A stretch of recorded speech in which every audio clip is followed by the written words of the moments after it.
everyone, my name is Stephanie Nash and I am a Stampin' Up! Demonstrator from Mount Hope, Ontario, Canada. And today I am demonstrating a slide and lock card. Now this may look like an ordinary card when you look at it laying on the desk like this, but it does have this fun sliding mechanism which slides both directions before it opens your card. So I'm going to teach you how to make it. It's quite easy once you have the mechanism designed. The hardest part is getting your slider on so that it locks back in place, like so. So I'm going to show you how to create that today, and I'm going to use something a little bit different than the sample. So I'm starting with a card base measuring 11 inches by 4¼ inches. And you're going to want to pull in your Stampin' trimmer and score it along the long edge at 2¾ inches. Now this is our Stampin' trimmer, and if you've never used the trimmer before, it has 2 blades on it. This light gray blade is your scoring blade, and then it has a dark gray blade, which is a cutting blade. So you want to make sure that you're grabbing the right one. You're just going to slide that up and down a couple of times to get that nice score line. And then I've rotated my cardstock a full 180, and I'm going to do the same thing on the other side. So we have 2 score lines at 2¾ on either end. Now, before I put my trimmer away, I am going to show you this next part, which I have 4 identical pieces of Coastal Cabana measuring 3½ by 3½. We need 2 of those that we're going to score. We want to score them in half, which is 1¾ So again, we're going to use that light gray blade at 1¾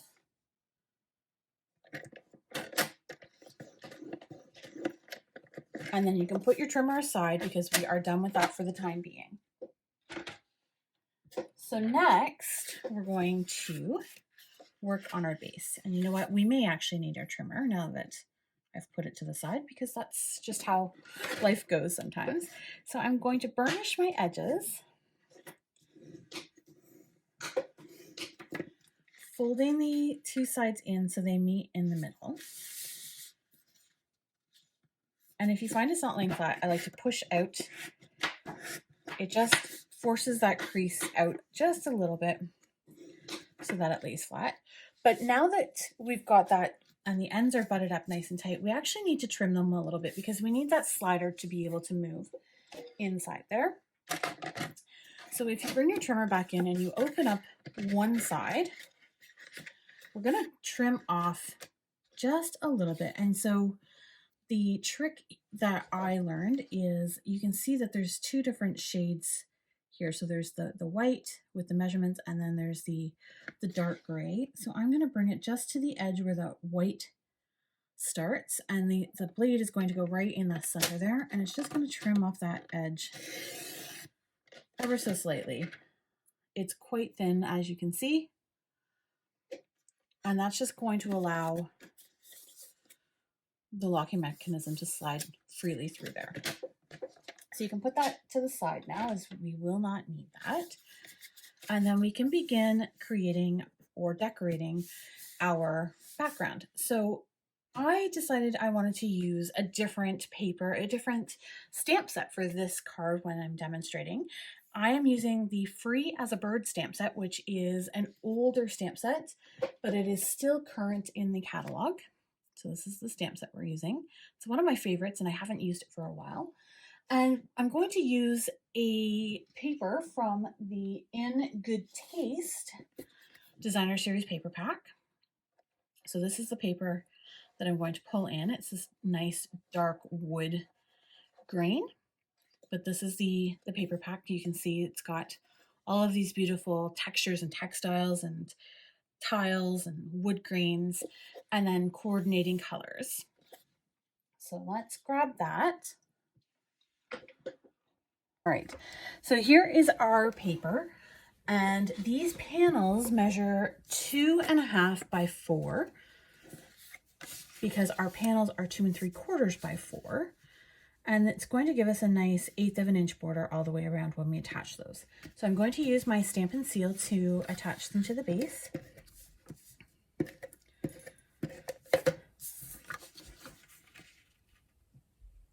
And again, just look for that 1/8 of an inch border. Give it a good push, and then we're going to do the other side. And you can see my backdrop that I'm working on is actually pieces of paper from this paper pack. It's fantastic. So it's multifunctional. All right. So now that we have that, we're going to move on to creating that sliding mechanism. So remember those two pieces that we scored? We're going to fold them in half, and we're going to use our bone folder to burnish the edges. We want them to be nice and flat when we're working with them.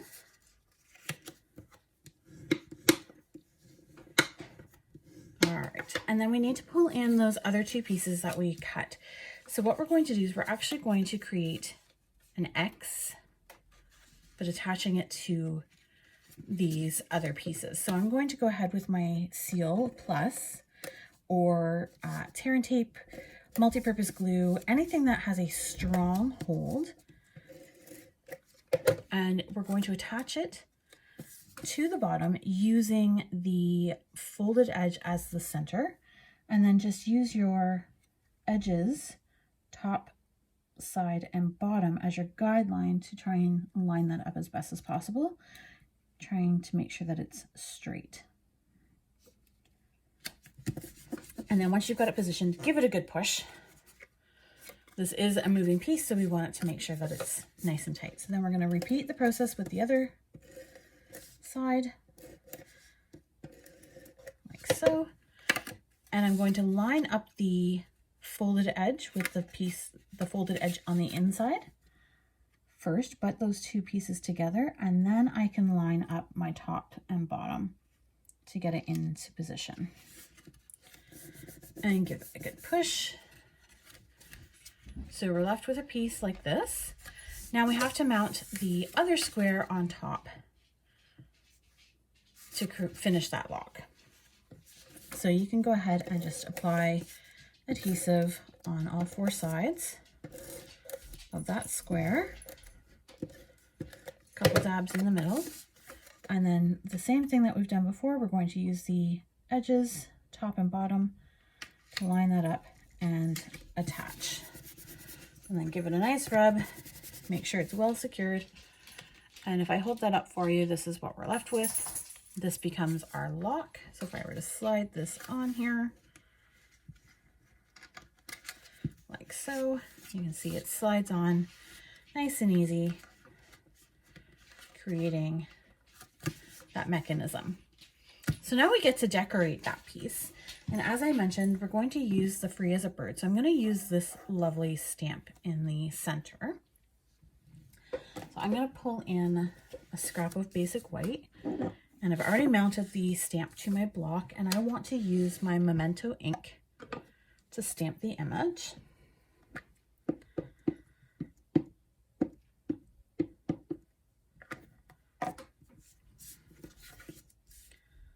I'm going to stamp that about there. Lovely. And while I have my scrap out, I'm also going to stamp a couple of the flowers as some embellishments. So I'm going to grab these and the leaves. I'm just going to grab some smaller blocks to put those on.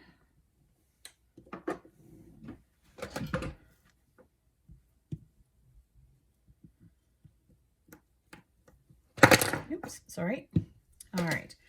So I've got this scrap. I'm just going to continue to use that with these pieces. Oops. Try that one again. And then we have our leaves.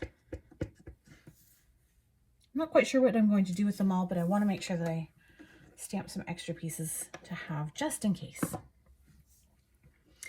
And now we get to color. So I am going to color using watercolor pencils. These are in the annual catalog. There are 2 sets, and I'm going to use both actually. I want set 2 because it has Coastal Cabana, which ties in with our card. And then I want the Early Espresso and the Old Olive from set 1 to color our leaves. Now, if you've not used watercolor pencils before, the amount of pressure has direct relation to how dark your image will look. So these line art images are great because they have some natural shading in them. Stampin' Up's done a great job of creating those highlighted areas. So I'm just going to go over those with a firmer hand, making them a little bit darker in those sections.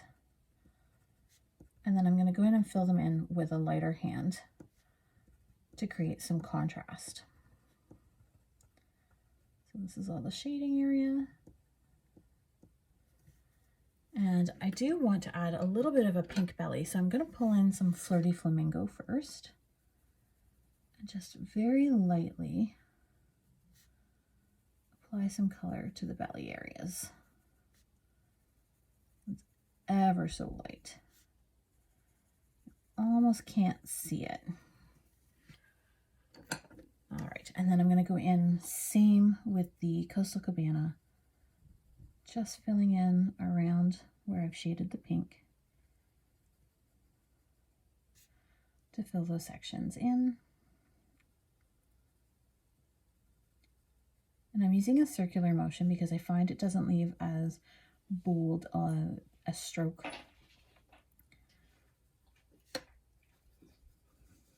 There we have our birds, and they're pretty just like that, but you could use a blender pen to soften those lines even more. And if you've never used a blender pen, these are glycerin tip markers that pick up the ink, and because they're wet, they do soften the lines of the watercolor pencils.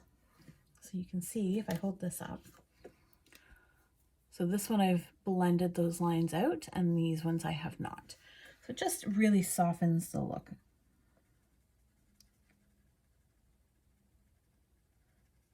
And then when you're done with your blender pen, you just scribble it on a scrap of paper until it runs clear, and then it's ready to use with your next color.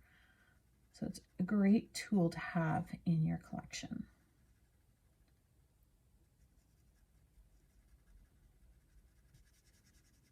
Beautiful. So there's our little birdies. I'm just going to come in and do the centers.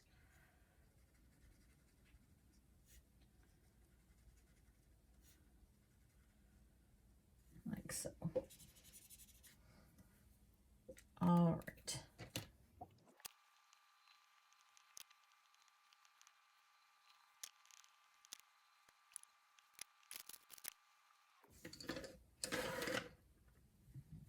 Okay, now that I have everything colored, we can begin to start assembling and cutting things out. So I think what I want to do with our birds is I want to cut that out using the new Scalloped Contours dies, and let's see. Let's see.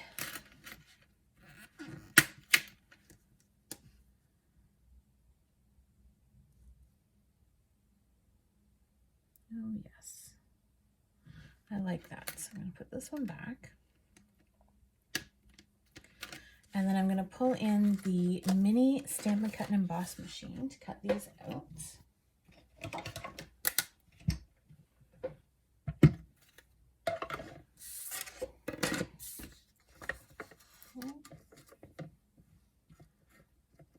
Cardstock just fits. All right, so we've got our die.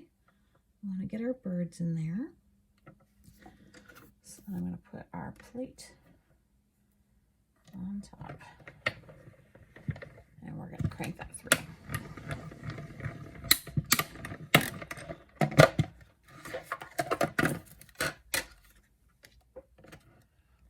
lovely.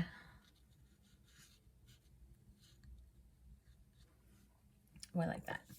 And then I'm going to freehand cut out some of these flowers and leaves using our paper snips. I'm just going to get rid of this excess. I like working with the smallest piece possible.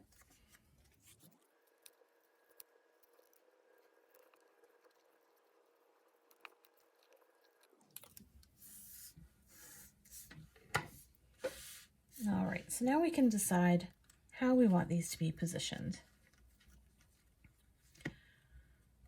I'm happy with this piece, but I'm actually thinking I might want to put something behind it. And I'm thinking the painted labels dies, which are another set of dies I haven't used in a while, could be a good option. So I'm just trying to find those.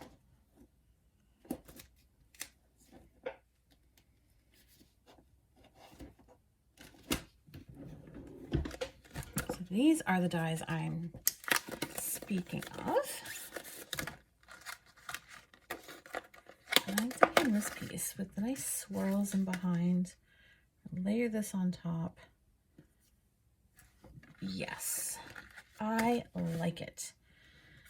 And you know what? I think I'm going to do that in Flirty Flamingo just to add a pop of color.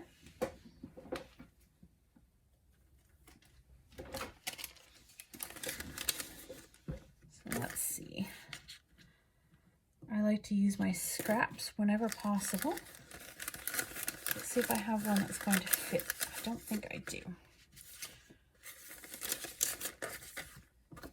And because I have my mini machine out, I'm going to cut this piece of cardstock so that I can use it in the smaller machine. Generally speaking, 3 inches is about the width that you want to use. Pull in my plates. There we go.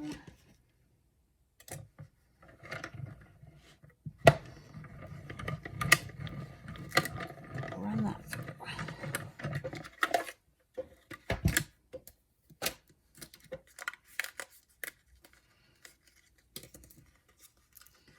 Look at that. It almost looks like a nest. Okay. Yes.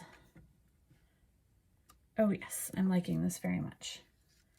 And then I'm going to have some leaves and some flowers.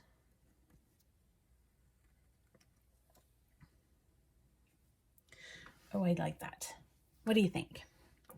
All right, so let's go ahead and attach this. So I'm going to use my seal right on the back of here, obviously in the solid areas. Position that in the center. And then I'm going to use Stampin' Dimensionals to attach this piece. And I have my minis here, so I'm just going to use those.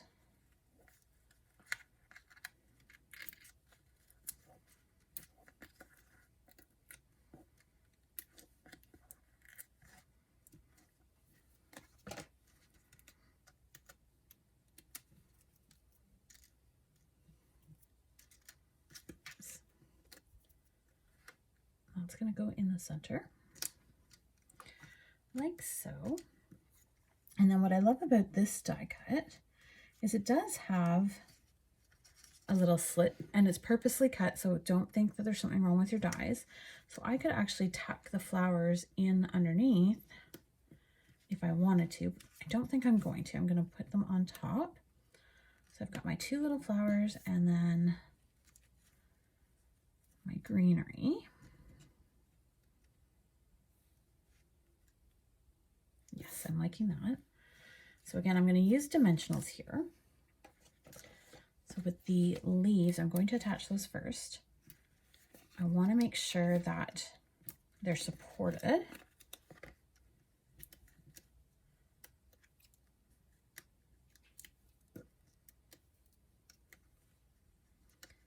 And I'm going to tuck those underneath the edge like so, making sure that it stays on that slider mechanism. I don't want it to overlap onto the card base. And then with the flowers, I only want dimensionals on the top part because it's going to overhang and I don't want it to stick to the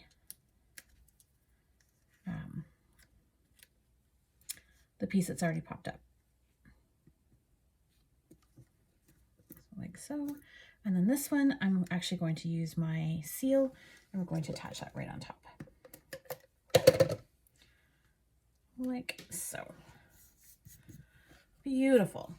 All right, so now we need a greeting on here.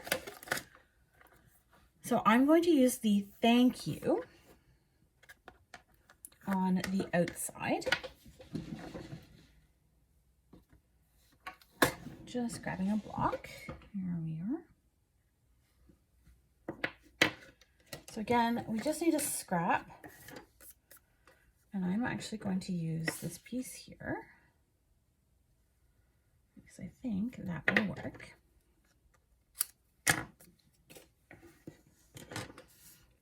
I'm going to stamp a memento.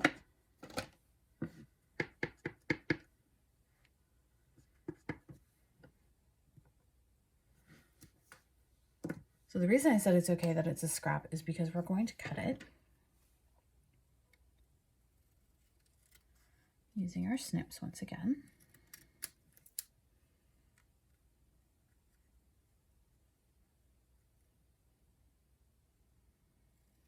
So you can trim that to the size that you want.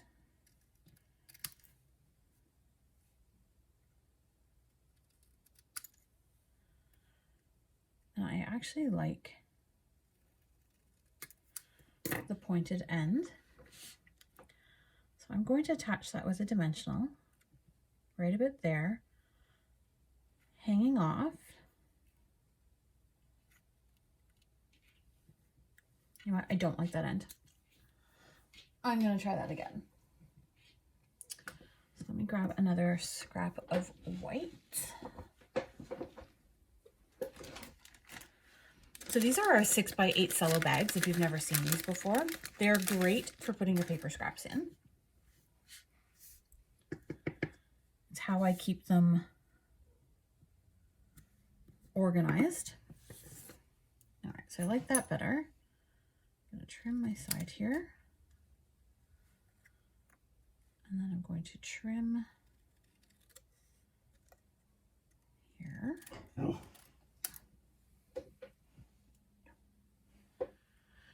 And trim this side. Lovely. And then you know me, I like banner flags. So I'm going to create my banner flag and I'm just going to trim the edge a little bit. So a slit in the middle and then come in from either side to meet in the middle. Like so. There we have it. That's much better.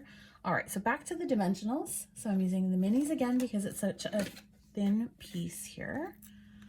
Grab a couple of them. Peeling backs off as I go. All right. So there we have our thank you.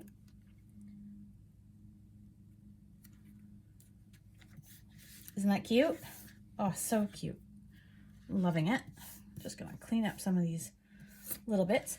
And then we're going to attach a piece on the inside. So we're going to slide our lock off.